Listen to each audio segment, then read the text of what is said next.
My name is Malik Kabazdab. Welcome to UPfront. On UPfront, we get up close with those who make the news. The aftershocks of Saturday's blast at Atomic Junction in Accra are yet to be over.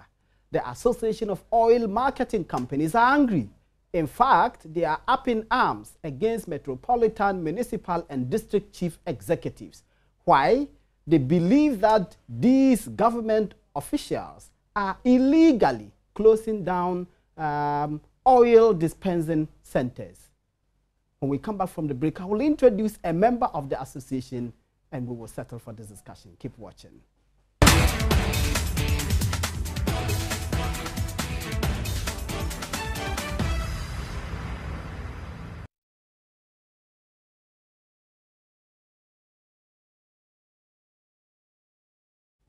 You're welcome back. You're watching UPfront, and today we are talking oil and the anger expressed by the Association of Oil Marketing Companies, who say the closure of fuel stations by metropolitan, municipal, and district chief executives is illegal.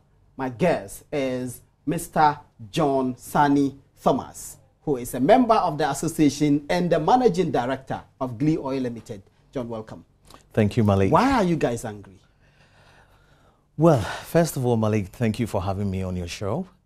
And I have to, on behalf of the association, also express our deepest condolences to those who lost their lives on the 7th of October due to the gas explosion, and also those in hospital at the moment, almost about 132 numbers who are in hospital. We're deeply saddened by anything that causes mayhem or loss of lives. Having said that, the association work together with various regulatory bodies. The industry is one of the most regulated industries in this country. Is it? It is. It is, by 5 ministries and other regulatory bodies. And we will not knowingly or unknowingly put people in harm's way. However, there's a rule of law and a regulation that we all have to follow. So when you get MMDCEs going around closing stations, which are not their mandate, we have to make sure that it's stopped. They have a responsibility to protect life and property in their areas of jurisdiction. If they believe that anything is untoward going on and poses risk to people, they have an obligation to stop it. You're right, but one way or the other, they don't have the technical know-how, expertise. We're talking about the oil industry, you don't need technical know-how to see danger to know danger when you see one. Malik, I appreciate what you're saying, but let me tell you that if you know what goes into the construction of a petrol station, you'll be amazed. There's huge investment to make sure the place is safe. Most of us who have oil market, or the members of these oil marketing companies, or those oil marketing companies, and the people members of the association, our offices are actually based on the premises. We spend most of the time on that premises than we spend in our various respective homes. We will not put ourselves in danger. I mean, they're taking the whole thing to be like there are robots that work in that sector, but we are human beings. We are Ghanaians, bona fide Ghanaians, bound by this constitution to also run a business. The industry employs a huge amount of people. We have petrol outlets all over the place. And, may I ask, contribute quite a whopping lot to the government's coffers in terms of taxes. I mean, when you look at the petroleum sector, the price you see, 51% goes to the government. 59 goes to the government. 59% of it are taxes and levies. And we are tax collectors for the government. We are centers, and we are the place that the government can be sure that their taxes are being effectively collected and passed on. May I also add that every household is a mini petrol station. Let me explain. You have gas cylinders in your homes, right? Yes, the explosions we are concerned about are not those gas cylinders, they are the gas stations, because in the last 3 years, 8 explosions have occurred at gas stations, not at people's homes. Right. You're quoting statistics that has come in the public domain. if we are to look at gas fires or fires that have happened in the homes, even from electricity, etc., then we should go around shutting ECGs and all those places down. You see, safety is a major concern. The association, before this thing happened, the association actually launched what we called the ASWEC, which is Association of Oil Marketing Company Safety Week celebration. This was in May this year, and it's going to be a yearly affair where safety was brought to the forefront. And the theme for that was safety, or petroleum safety, is it's a shared responsibility for yourself and I. If we look at the entire spectrum, when this explosion happened, there are various aspects of safety rules or measures that need to be taken, even for a station. When you get to a station, for example, you pull into a petrol station to refuel, there are signs on the pumps that tells you, do not use your mobile phone. Switch off your engine. Why is that? Because why is the mobile phone dangerous? I don't understand it when I go there, but I do it as a matter of course. I switch off my phone. Right. I'm not on phone when I get to the petrol station. But why? Okay. Petroleum itself has some element of dangers. Hence the safety aspect that we put in place. Because it's combustible. Combustible, thank you very much. Now, when you're refueling, let's take PMS or Super, for example. Whilst it's being pumped into the tank, when you look, you can see some sort of vapor. Yeah, that's true. With this, if you have your mobile phone and you press the key, the spark from there can ignite and cause fire. So there are safety measures in place. The police have been going around for years. I mean, you mentioned gas has been in this country for over 30 years. And we've been selling fuel for over 100 years in this country. We haven't had, and I challenge you to this, we have not had a petrol station exploded. Are you getting me? There's a difference between white products, which is the super, the diesel, etc., and LPG gas. And the safety measures that goes for both are different. With the petrol and diesel, tanks are buried deep down. Yeah, so that's why even in this incident, the Total filling station, which got caught up in this fire, the tanks didn't explode. Exactly. Exactly. These are safety measures. Apart from the tanks being buried, the forecourt itself, the thickness of the forecourt and what goes in there can withstand those things. They are safe. But there are measures that we tell people, let's take these precautions despite everything, just in case, because there is nothing like 100% proof. So just in case, let's employ these measures in place, these safety measures. And mind you, the safety measures that we employ, it's world's best practice. Let's go through some of them. So on a daily basis, at a, say, petrol station A, what is there a checklist of things to take on a daily basis? On a daily basis, run through, let's say, the day in the morning. When attendants come, they usually will test for water in the tanks by dipping, check levels, check any leakages, etc., and also the pumps. They check the pumps, whether they are leaking, there are leakages around it, measure and check levels as well to make sure that they are the correct levels. And that is how we start our day. Make sure fire extinguishers are in place. The attendants themselves, they have safety boots. Make sure all those things are in place. Once that everything is I don't see them wear any safety boots when I go to buy fuel. Oh, I must say they do. And you can walk into almost any petrol station and you see them with a safety boot. If you haven't seen, then these are one-off, but that is not acceptable within members of the association. So that is one of the safety features. These are some of the safety features that we have in place. And those things are checklists. And throughout the day, these are checked. So when there are leakages, sometimes you can fuel a vehicle, there are spillage, etc. We have sand buckets that quickly, it's cleaned up, and make sure the place is safe. Mind you, we have attendants who are with the fuel throughout the day. our offices are there. And the same way we have the gas aspect, even per the regulations and some of the safety aspect, you can't even cite what's called a generator next to the bottle. It has to be at a distance. You see, certain things should not be around, things that generate heat, like welding, etc. Unfortunately, for some of these gas outlets, before they were sited out of town, but due to development, they've come, people have encroached or got closer to these stations, etc. So that poses some sort of danger. Although, why did the owners permit that? Because if the regulations were enforced strictly and efficiently, that ought not to happen.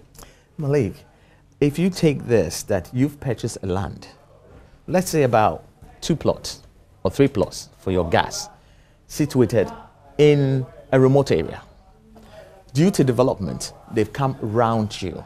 You do not actually have control on the person who's coming next door, apart from reported to the various regulators. Now, planning, etc., is done by the town and country. And we have the regulators like the EPA, the MPA, that's the Environmental Protection Agency, the National Petroleum Authority. That's right. You know, they are all stakeholders, and they are the regulators in this aspect.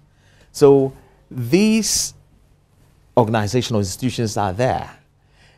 In certain instances, we had a station, and there was a taxi rank close to it. We approached the taxi rank, told them where you are, it's not safe, it needs to be moved. The question was, do you own the land? We cannot enforce it, but the regulators, there are rules that they can use to enforce and get these people to move.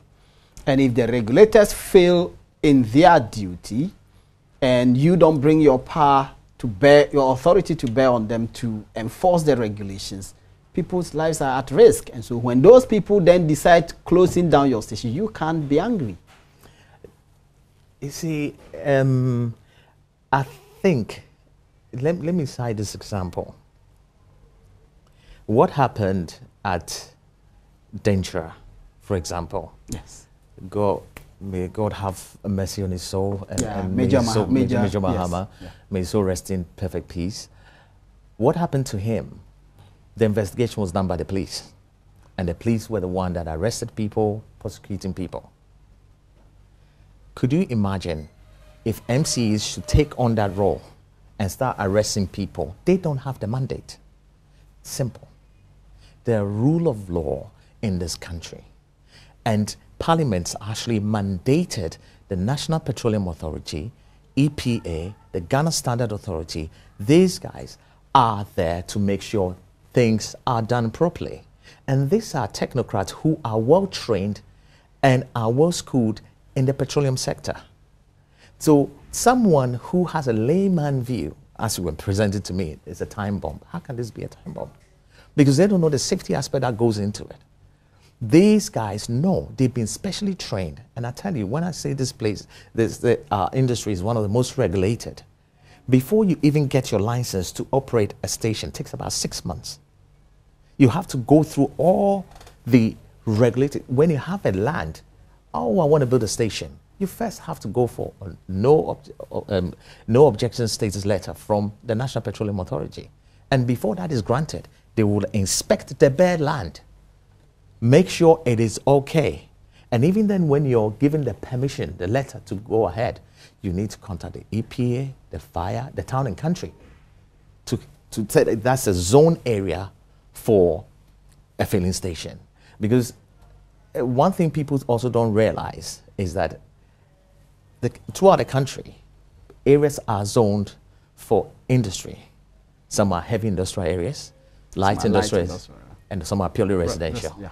So, and because of people buying certain things, certain areas could be purely for residential, or most of the time it's for light industrial area or heavy industrial area. But houses people have built there, So when it becomes like that, are you asking an area that's been zoned for heavy industrial area to move mainly because those who are not meant to be there are there?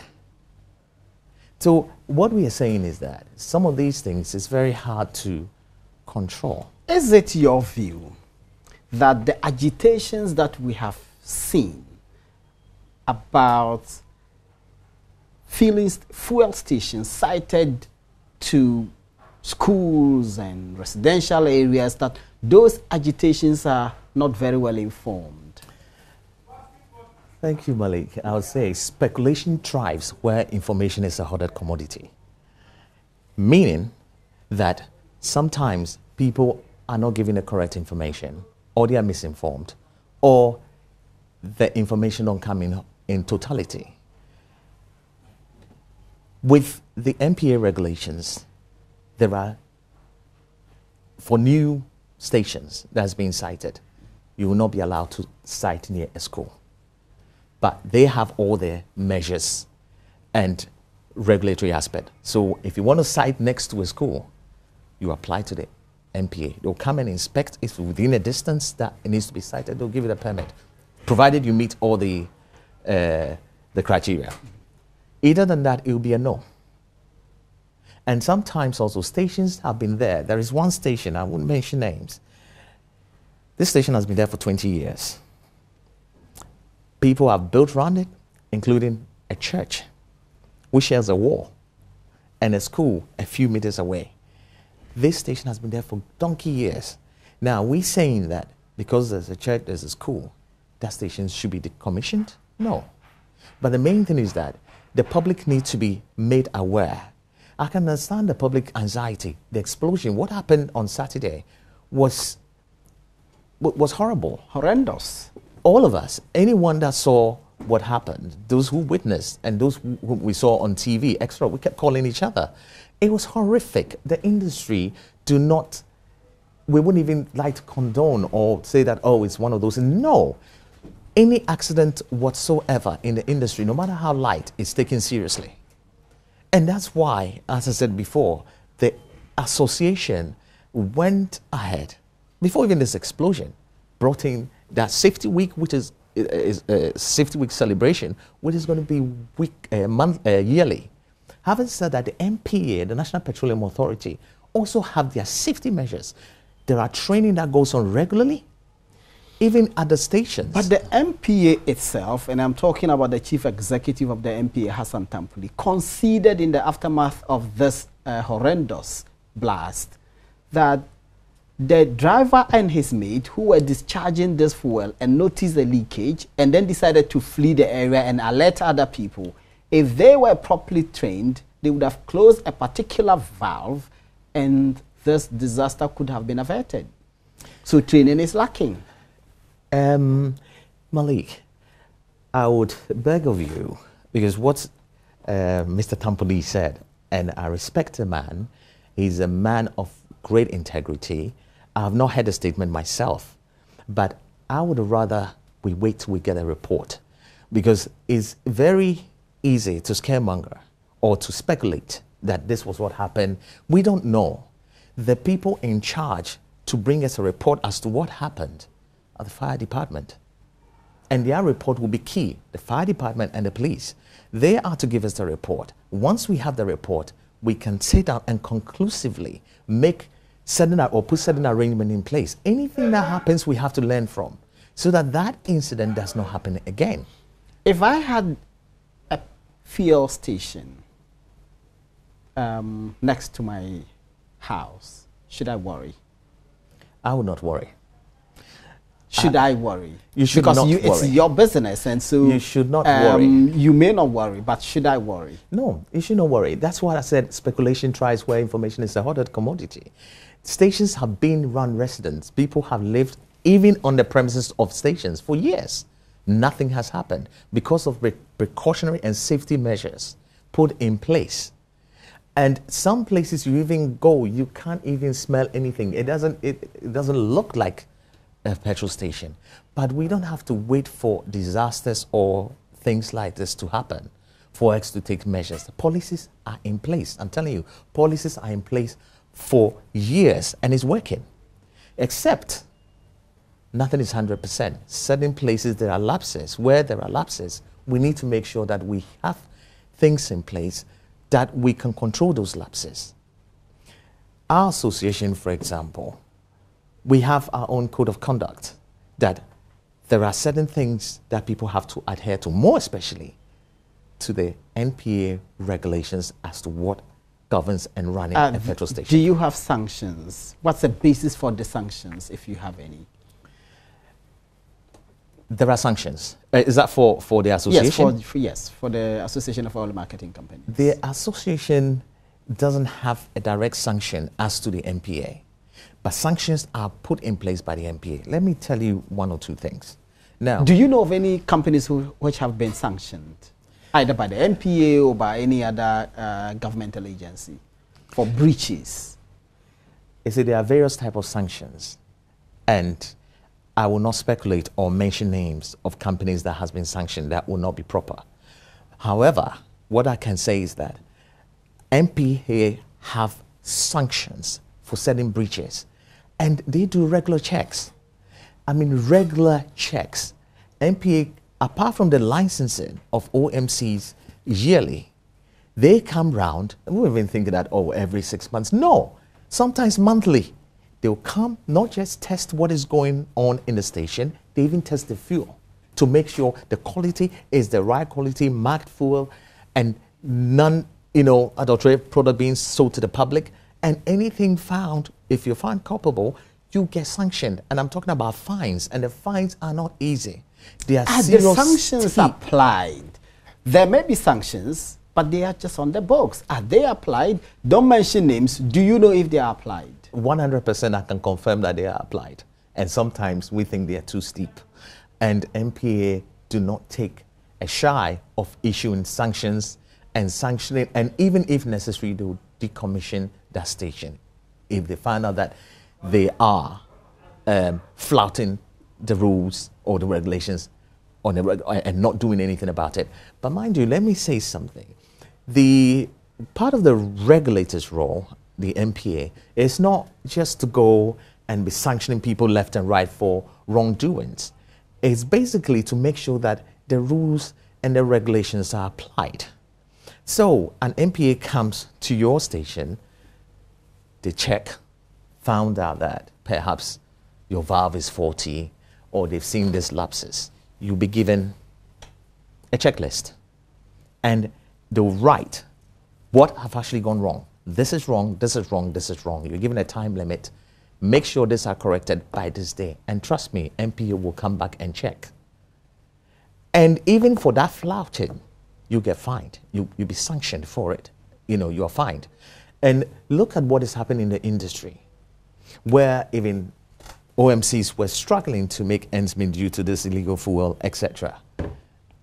If you're fined even 100 Ghana cedis, it's deep. I'm saying 100 Ghana cedis, and these are not run into the thousands. But even you're fined 100 cedis, that is taking part of someone's salary. You have given a very eloquent testimony to the stringent rules that the NCA has. NPA, sorry. In spite of that, we still have the blast that we have, and they are repetitive. You see, one thing I've learned in life is that anything that have a human interaction, there is a tendency of something happening. That doesn't say that mistakes cannot happen. Except that these mistakes are one too many. Even one is one too many. However, what happened here, I would like to wait for the report to come. That will give us a position so we can make informed decision on certain things.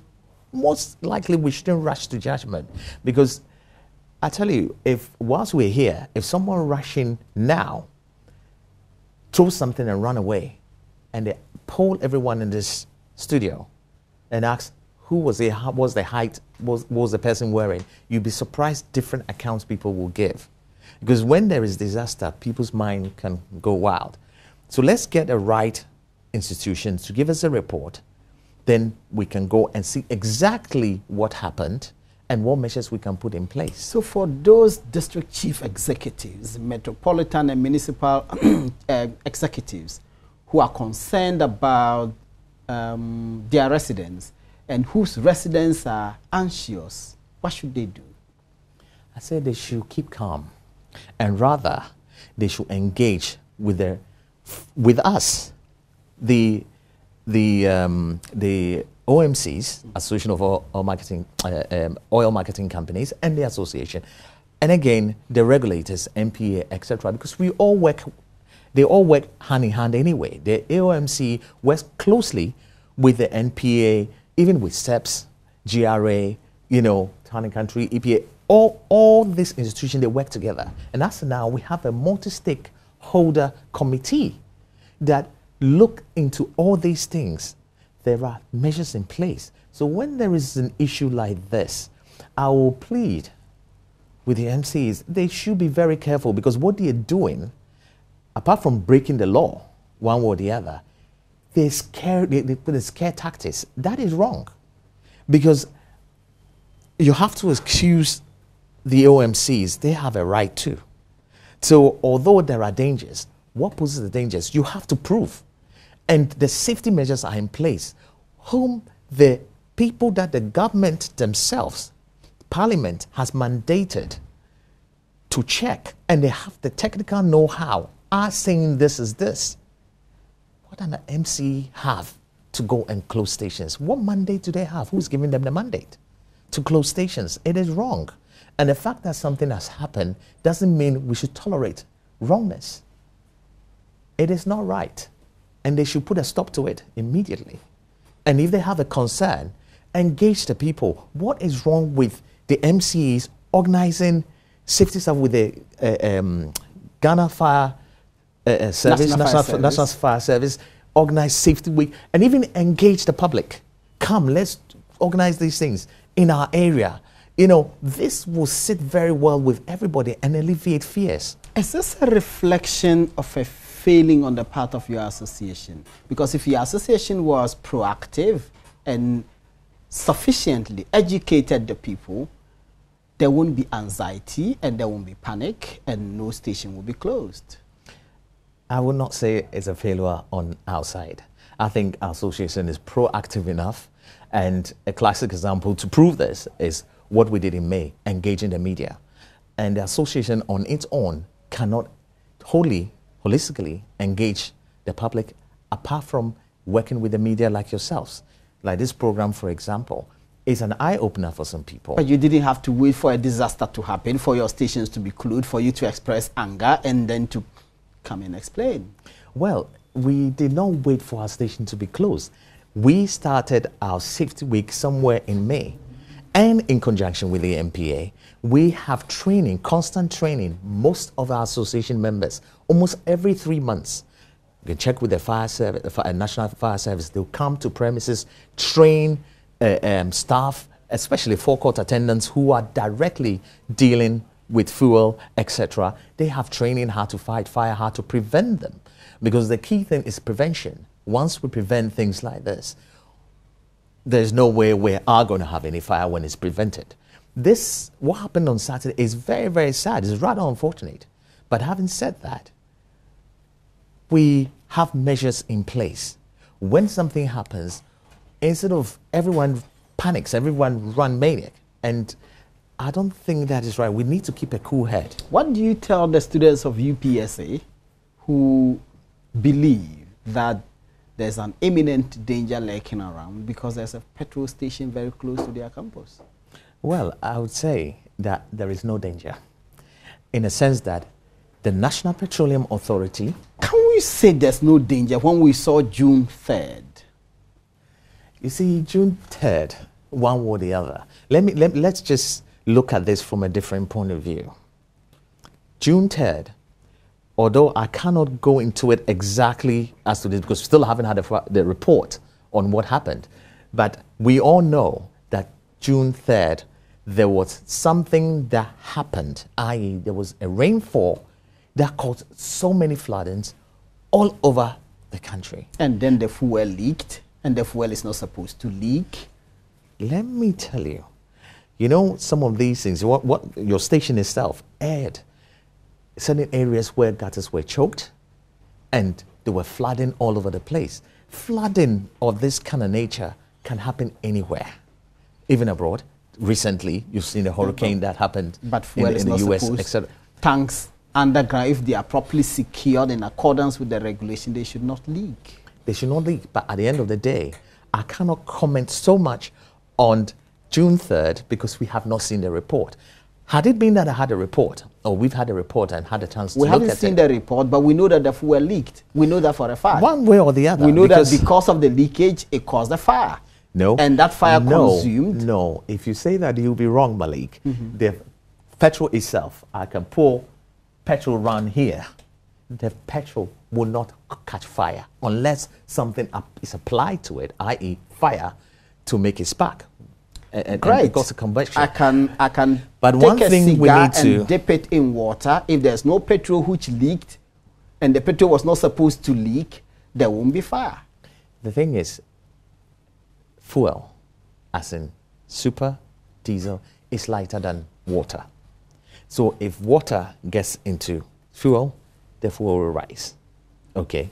Now, that is as much as I can go with this. We don't know where the fuel leaked from. Whether it's from a vehicle that leaked or a trail, one or the other, we don't know.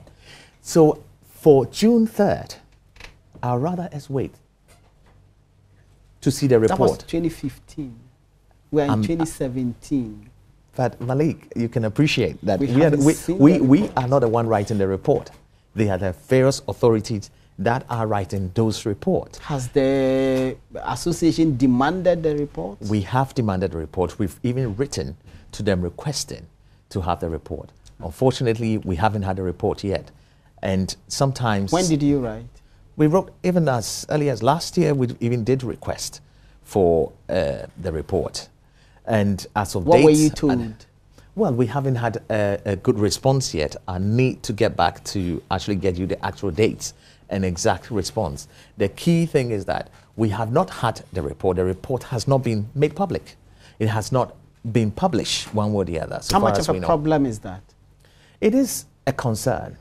I won't say it's a problem. It's a concern because we are expecting that by this time, the relevant bodies would have concluded with exactly what happened. But having said that, I can't fault them because we don't know the challenges they are facing as to concluding or completing that report. So I'd rather wait.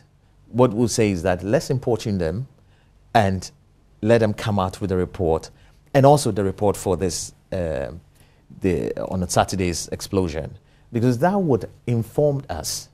That would inform everybody, including the government, you know, to make a good decision. The association and oil marketing companies, believe me, most of us, majority are Ghanaians, and businesses are indigenously owned.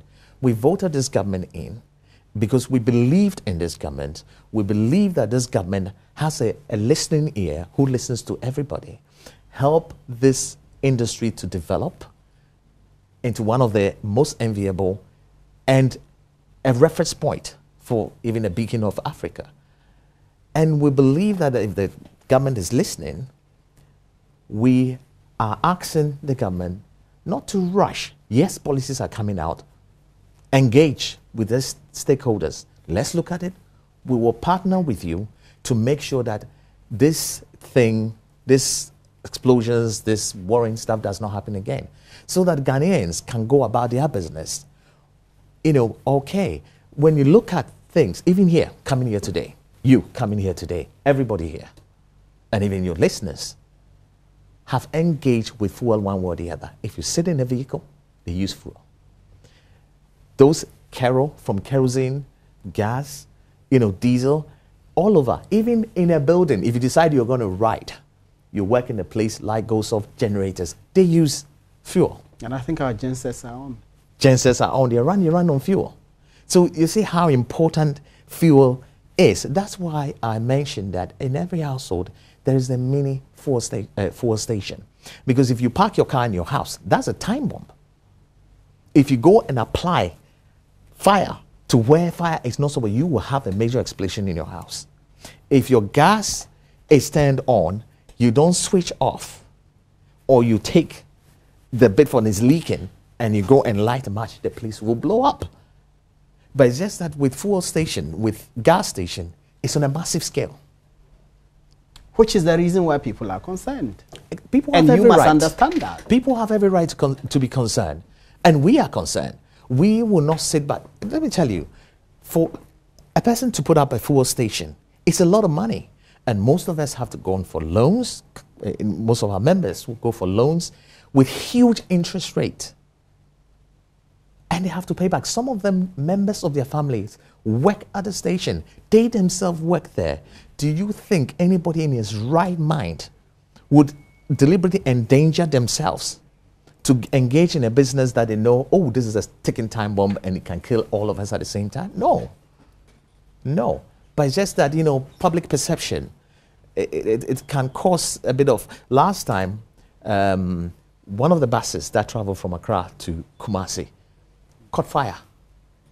It burnt. Yeah, I remember that. Twice it happened. Twice it happened. Are you getting me? So those things do happen. Metro buses have had accidents. The amount of accidents that happens on our roads and the people that are killed is nowhere compared to the petroleum industry. Yes, we know that 250 people died over the last 10 years through fuel and gas explosions. 250. I mean, if we are not counting the 160 who died on June 3rd. But annually, we know that not less than 2,000 people die through accidents. Nonetheless, fuel still poses significant danger, and people are entitled to be concerned. What I say is that I wouldn't say significant. The dangers are there. That if you don't do the right thing, like apply fire in certain places, you cause fire. It will cause problems. But having said that, since fuel stations and LPG stations do not catch fire all the time, when it happens, it's like, whoa, what's going on? Airlines are known to be one of the safest mode of transport. And they haven't, when there is an airline crashes, the whole world goes mad. But if you see the amount of aircraft that flies without accident, it's amazing. It's amazing. So sometimes the point is that we have to put things in proportion. Yes, we're not happy about what happened. We'd rather not, even if it's a fire, something that can be controlled, quickly put out and that's it. Those small things. But when it comes to explosions, normally fuel stations, no, it has never happened in this country. It has never happened. When it comes to LPG exploding, which is gas, yes, it has happened, like Saturday. But it's within the past few years that we've seen this. We're learning from that. Because the fuel, we have 100 years experience on that sector. This is 30 years. We are consuming more gas than we were even 10 years ago. Yes, true. So there are more sightings of gas stations. People are coming into the industry. What we need to do is intensify the training aspect. The safety measures are there. Yes, we welcome anyone that is added on, but we have to make sure that those ones are. Is there merit in the proposition by the Ghana National Fire Service that henceforth they must be present at every gas, every LPG discharge at a station? Is there merit in that proposition? I say it's plausible. It's very plausible, but we have to look at the practicality of that in the sense that there's so many of them dotted around. And how is that going to be? And there are as many fire stations as well, aren't there? Not enough personnel, if you consider that. We'll welcome that. That is not, it's not a bad thing at all. But we have to look at the practicality of doing that. If you look at the amount of trucks or BRVs loading fuel and gas going to discharge, wow, it was about 3,000 extra, almost 4,000 to 5,000 fuel stations all over and gas stations. So how is that going to be managed? So if it's specifically geared towards gas, fine. But again, we have to look, how is that going to be managed?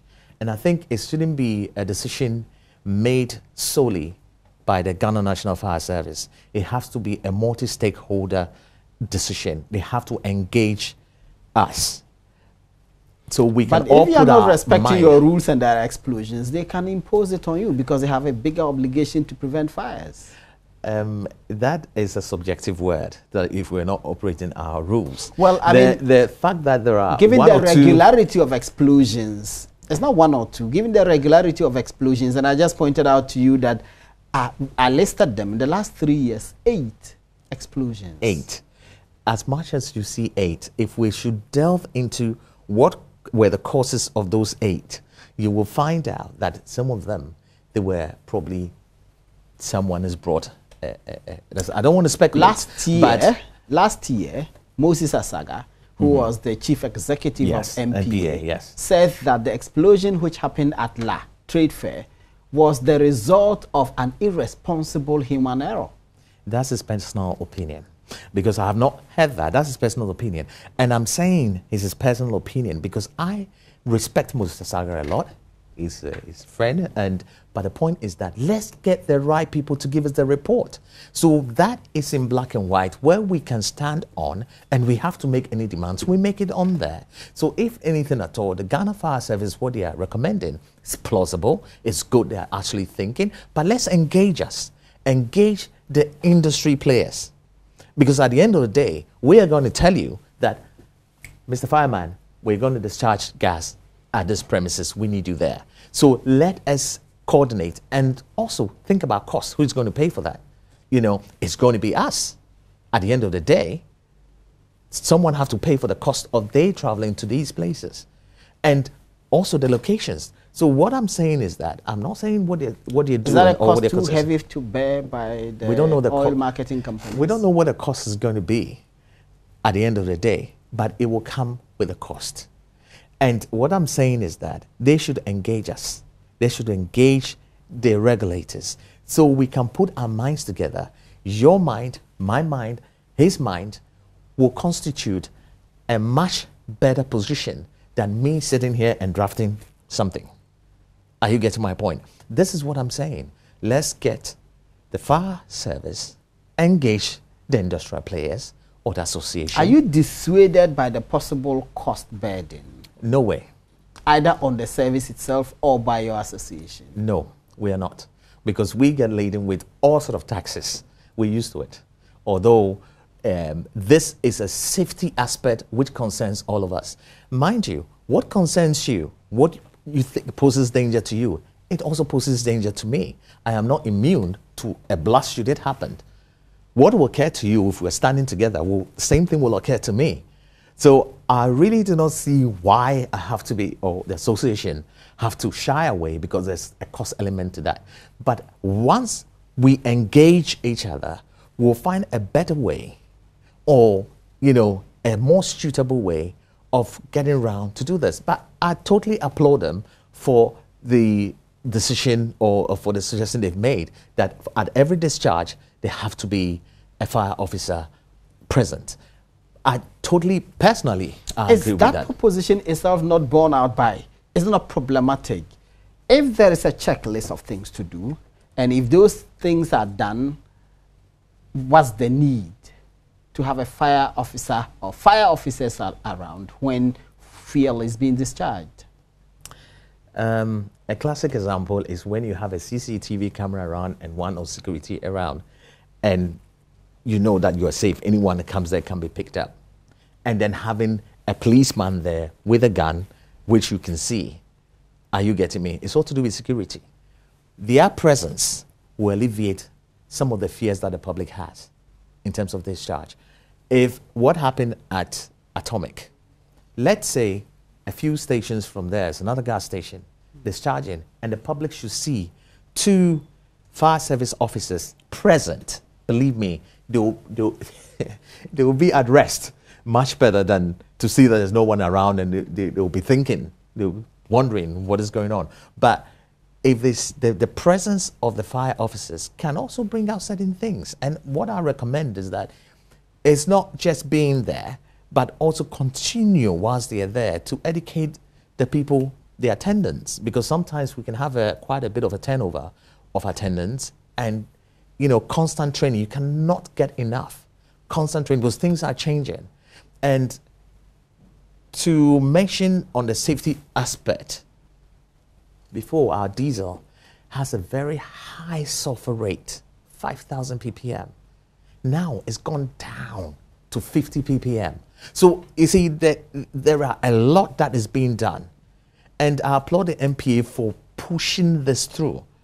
And that is what is happening in the market at the moment. So fuel is much safer than it used to be a year ago. Has it affected prices? It has not affected prices. Why? Because at the time that this was being suggested that we should reduce the sulfur levels in our fuel, I remember my friend Senor Hossi, who is the chief executive of the Chamber of Bulk Oil Distributors, he said it will come at a cost. Well, I mean, one way or the other, on the world market, 50 ppm are being produced. And even sometimes produce the 5,000 ppm, it's easy to get 50 ppm than to get the 5,000 ppm, although that might be a bit cheaper. But one way or the other, as time goes on, it's for all of us, our health benefit. Because so why were you and your colleagues giving us more poisonous fuel? That is a very subjective word. Because if you could give us 50 ppm and you are giving us 5,000, the point, to the extent that there was a story about poisonous fuel in Africa, especially in Ghana. Right. And having said that, I mean, not just in Ghana, neighboring countries, some of them don't even have 50 ppm. What has happened, or we do not control the specification that comes into this country. That is laid down by government. And when you want to import fuel into the country, you are given the specification, and the fuel have to match those specifications. Once it matches that, it comes into the country. Are you getting my point? So in that case, we are not saying, yes, we're going to bring this to poison everybody. The government has set a standard. This is what it needs to be. We adhere to that. Now that has been brought down to 50 ppm for the benefit of everybody. And we're heading to it. You know, we're a young country coming up. Ghana is growing very, very fast. And I tell you, anyone who knows Ghana now should wait and see Ghana in 5 years. A lot will change. The development, even the know-how of the public, but it would need the media, ourselves, other people to engage, especially the media, to educate the public on various aspects. On that note, I have to say thank you, Mr. John Sani Thomas. He is the Managing Director of Glee Oil Limited, a member of the Association of Oil Marketing Companies. He's been helping us understand why they are angry at Metropolitan, Municipal and District Chief Executive. My name is Malik Abbas Dabu. You have been watching Upfront. God willing, we will bring you another exciting discussion on this show. Until then, keep safe.